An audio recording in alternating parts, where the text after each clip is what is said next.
ಒಂದು ನಿಮಿಷ ಅಲ್ಲಲ್ಲ ಅಧ್ಯಕ್ಷರೇ ತೆಗೆದಿರಿ, ನಿಮಗೆ ಧನ್ಯವಾದ ಇಲ್ಲಿ ಬಿಡ್ರಿ ಮಾತಾಡೋಣ.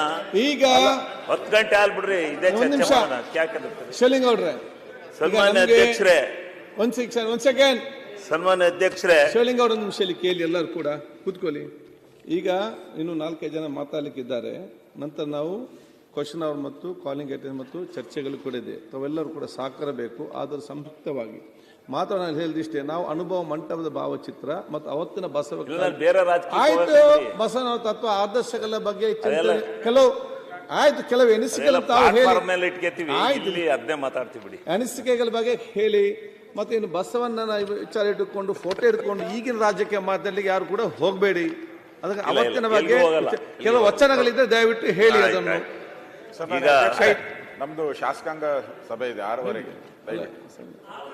ನೀವು ಈ ತೈಲಚಿತ್ರಗಳನ್ನ, ಅನುಭವ ಮಂಟಪದ ತೈಲಚಿತ್ರಗಳನ್ನ ಬೆಳಗಾಮಿನ ಈ ಒಂದು ಸೌಧದಲ್ಲಿ ನೀವು ಅಳವಡಿಸಿರ್ತಕ್ಕಂಥದ್ದು ಸ್ವಾಗತಾರ್ಹವಾಗಿರ್ತಕ್ಕಂಥದ್ದು ಮತ್ತು ಬಹಳ ನಿಮಗೆ ಧನ್ಯವಾದಗಳನ್ನು ಅರ್ಪಿಸ್ತಕ್ಕಂಥ ವಿಚಾರ ಅಂತಕ್ಕಂಥದ್ದನ್ನು ನಾನು ಹೇಳ್ತೇನೆ.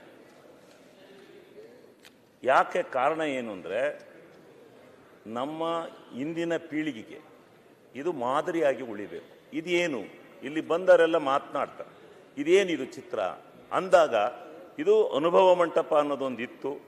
ಆ ಅನುಭವ ಮಂಟಪದಲ್ಲಿ ಏನು ನಡೀತಾ ಇತ್ತು ಅಂತೇಳಿ ಜನ ತಿಳ್ಕೊಳ್ಳಿಕ್ಕೆ ಪ್ರಯತ್ನ ಮಾಡ್ತಾರೆ.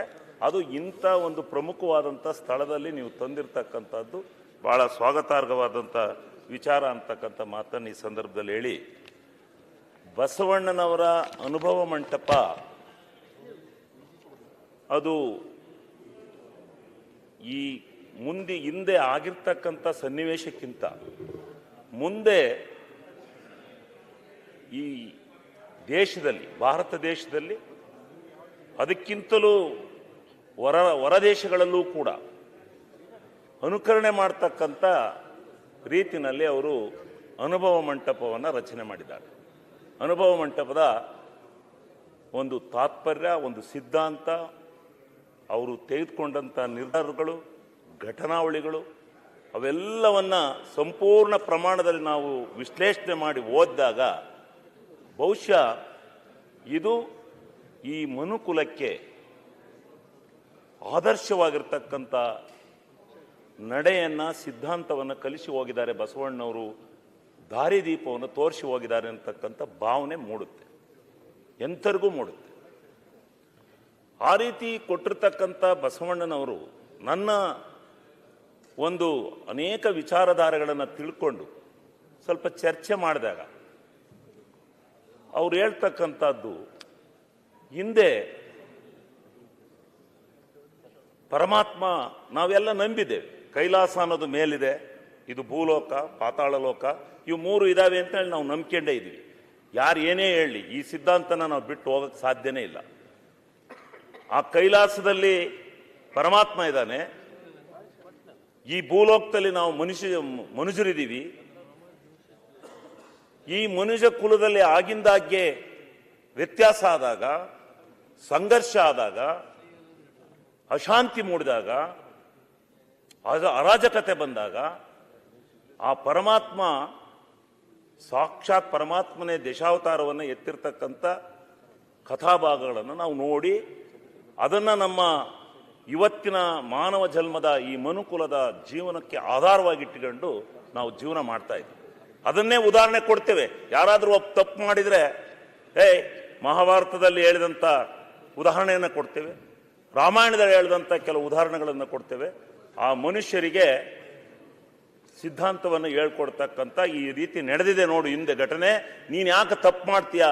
ಅಣ್ಣ ತಮ್ಮಂದರಿಗೆ ಕೌರವ ಮೋಸ ಮಾಡಿ ಯಾವ ಪಶ್ಚಾತ್ತಾಪವನ್ನು ಮಾಡ್ದ, ನೀನು ಅವನಂಗಾಗ್ತೀಯ, ಕೌರವನಂಗಾಗ್ತೀಯ, ಅಣ್ಣ ತಮ್ಮಂದ್ರಿಗೆ ಪಾಲನೆಯಲ್ಲಿ ಮೋಸ ಮಾಡ್ತೀಯ ಲೇ ಅಂತೇಳಿ ಪಂಚಾಯತಿಲಿ ಹೇಳ್ತಾರೆ ಜನ. ಆ ರೀತಿ ಉದಾಹರಣೆ ತಗೋತಾರೆ ಆ ಹಿಂದೆ ನಡೆದಿರ್ತಕ್ಕಂಥ ದಶಾವತಾರದ ಉದಾಹರಣೆಗಳು.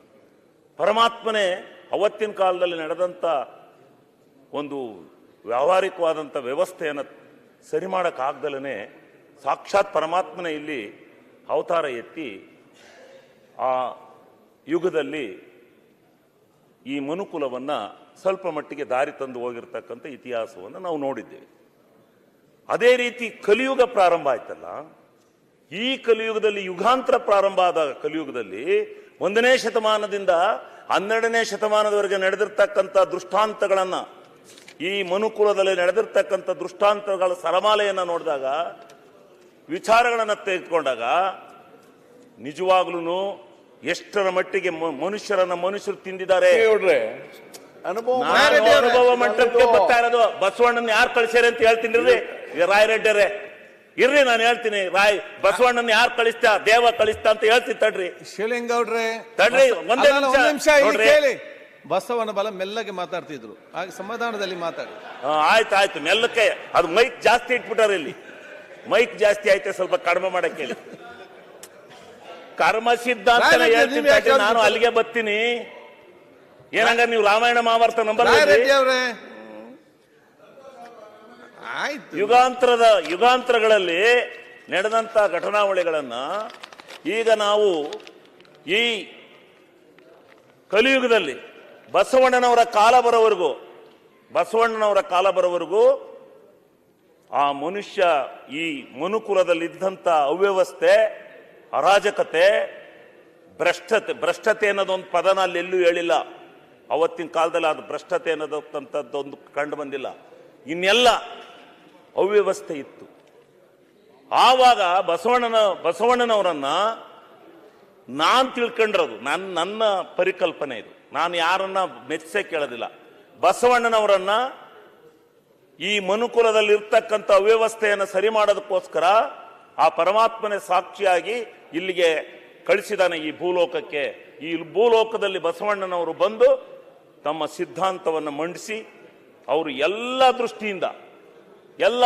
ದೃಷ್ಟಿಯನ್ನು ಸರಿ ಮಾಡತಕ್ಕ ಸಮಾನತೆ ಅಂತಕ್ಕಂಥದ್ದು, ಈ ಜಾತಿ ವ್ಯವಸ್ಥೆಯಲ್ಲಿದ್ದಂಥ ಅವ್ಯವಸ್ಥೆಯಲ್ಲಿದ್ದಂಥದ್ದನ್ನು ಸರಿ ಮಾಡ್ತಕ್ಕಂಥದ್ದು.